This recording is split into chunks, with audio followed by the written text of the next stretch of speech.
ئەگەر لە ڕوانگەی ڕیزبەندیەوە پۆلێنی کێشەکانی لاوانی کۆمەلگای کوردستانی بکەین، ئەوە ڕەنگە بێکاری زیادبوونی بەکارهێنانی مادەی هۆشبەر و کۆچ گەورەترین کێشە و مەترسی بن کە ئەمڕۆ ڕوبەڕووی لاوان بۆتەوە، کە پێویست دەکات لە بۆنە و یادێکی ئاوادا سەرنجیان بخرێتە سەر و بیر لە چارەسەرکردنیان بکرێتەوە.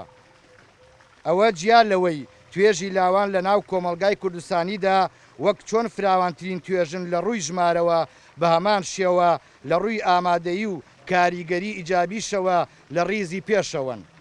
بە هەمان شێوە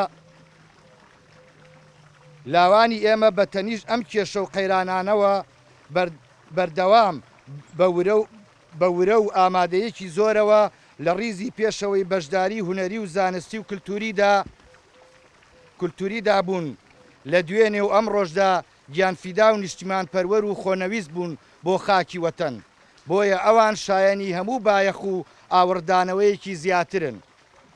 لەم بۆنەدا بانگی هەموو لایەک و لایەنی پەیوەندیدار دەکەین لە پەرلەمان و حکومەت و ڕێکخراوە ناوخۆیی و بیانیەکان بۆ زیاتر ئاوردانەوە لە توێژی لاوان و بایەخدان بە کێشە و گرفت و خواستەکانیان و هەوڵدان بۆ یەخستن و ڕێخستنی تواناکان لەم بوارەدا.